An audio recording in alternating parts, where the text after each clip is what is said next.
ये बेसा हो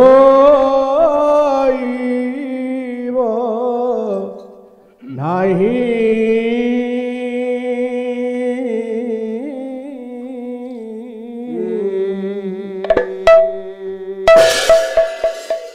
झंकड़े तो सदा बासो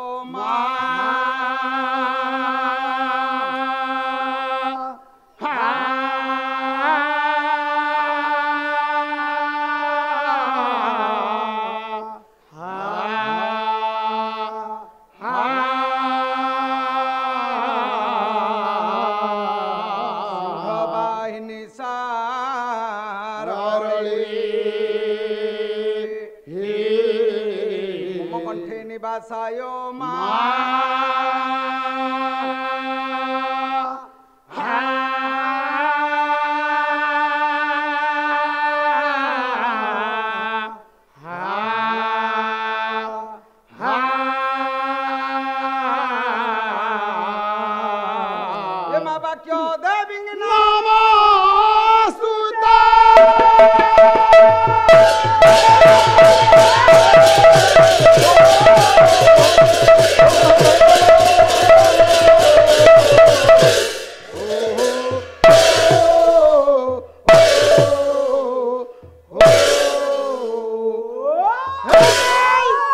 वाक्य देवी नमस्तुते नमस्तुते नमस्तुते वाक्य देवी नमस्तुते हाँ नमस्तुति हाँ भूल करूछु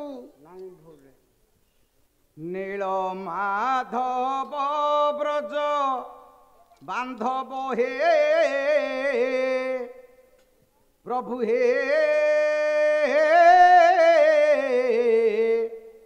लबे दया नहीं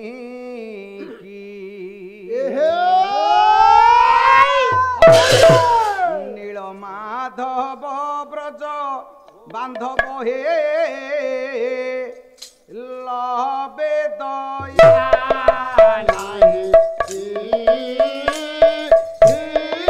प्रभु लबे दया नहीं नील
ବ୍ରଜ ବାନ୍ଧବ ହେ ଲବେ ଦୟା ନାହିଁ ପ୍ରଭୁ ଲବେ ଦୟା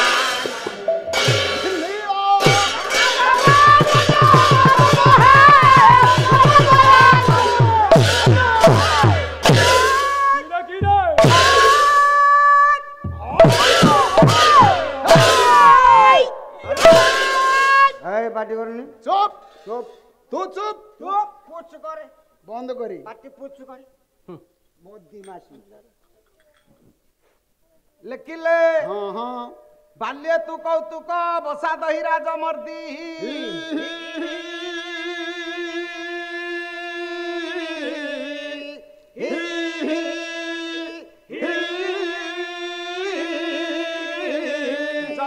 कराधिप सुता रस केली तृप्त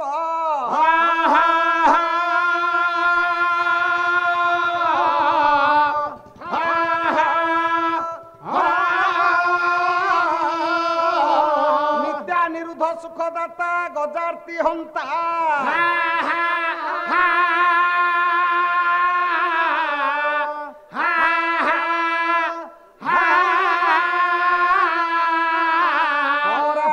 तू सबराहित नाश मासु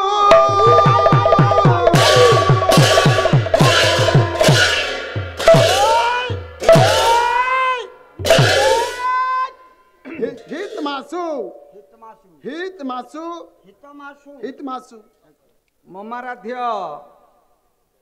चिर समानास्पद साहित्य अनुरागी सुधी दर्शक समाज आज्ञा पुराण तोषिणी माँ माउसी कुना कुनी भाई भौणी जेते आज्ञा आज्ञा हे आत्मिक महोदय महोदय सांस्कृतिक अनुष्ठान जेतेबेले तृतीय रजनी रे पदार्पण करिछि आज्ञा आम मानकर प्रथम सोपान प्रथम थाक जाऊ आओ सर्वोपरि आपण मानक निकटरे गोटे श्लोक आवृत्ति करिछि आज्ञा ए श्लोकर कर्ता जी आसीबे आपण मानकर मंगल विधान करिवे आज्ञा कवि कहले बाल्ये तू कौतुक बसा दही राज मर्दी बाल्ये तू बालक समय कौतुक बसत अही कहले सर्प ता भितर श्रेष्ठत्व अर्जन करिछि एवं हुत जे कालिय ताकू छोट बयस रे मर्दन करथिले जी जानिबा से किए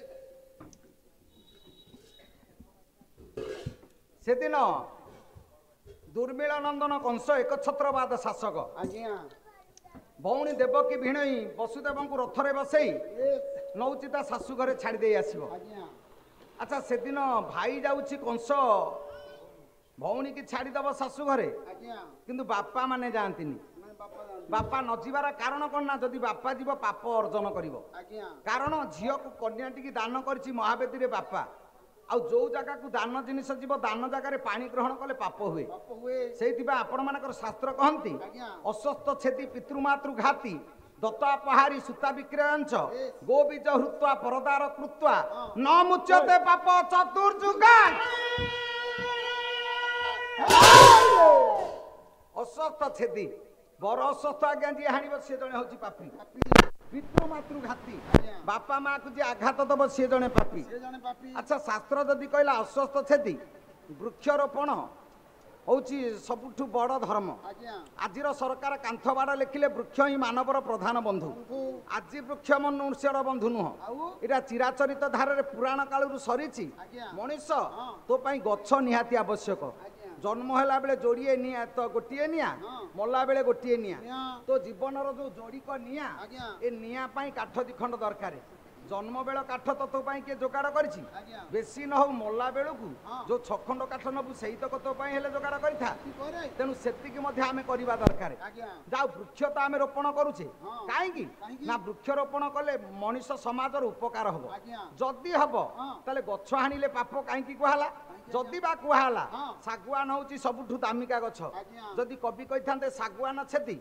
कि पियाशाल छेदी दामिका गछ से गुड़ाक अस्वस्थ गछ तो कौ जाणेणी कि नुह कि फर्निचर काम को नुह ताले अस्वस्थ गछ को गुरुत्व दिया कहीं ना वृक्ष जीवन में हूँ बड़ उपकारी आमे शिव ठाकुर बोली जहाँ को बुझू वास्तव दुनिया को जदि आमे आसीबा ताले संसार शिव हूँ आज्ञा वृक्ष आमे जानिने शिव किए से किंतु शिव जमी अमृत दे विषपान करथिले संसार वृक्ष हूँ आम मंगलमय जे विषपान करुचे अमृत आमको दौची ଅଙ୍ଗାରକାମ୍ଳ ଗ୍ରହଣ କରୁଛି ଆଜ୍ଞା। ଅମ୍ଳଜାନ ଆମକୁ ଦଉଛି ଦଉଛି। ତାହେଲେ ବୃକ୍ଷ ତ ସବୁ ବୃକ୍ଷ ଅମ୍ଳଜାନ ଦିଅନ୍ତି ଆଜ୍ଞା। ତାହେଲେ ଆକୁ କାହିଁକି ଗୁରୁତ୍ୱ ଦିଆହେଲା କାହିଁକି ଆଜ୍ଞା? ନା ଆପଣ ମାନଙ୍କର ଶାସ୍ତ୍ର କହନ୍ତି ଅନ୍ୟ ବୃକ୍ଷ ତୁଳନାରେ ହଁ।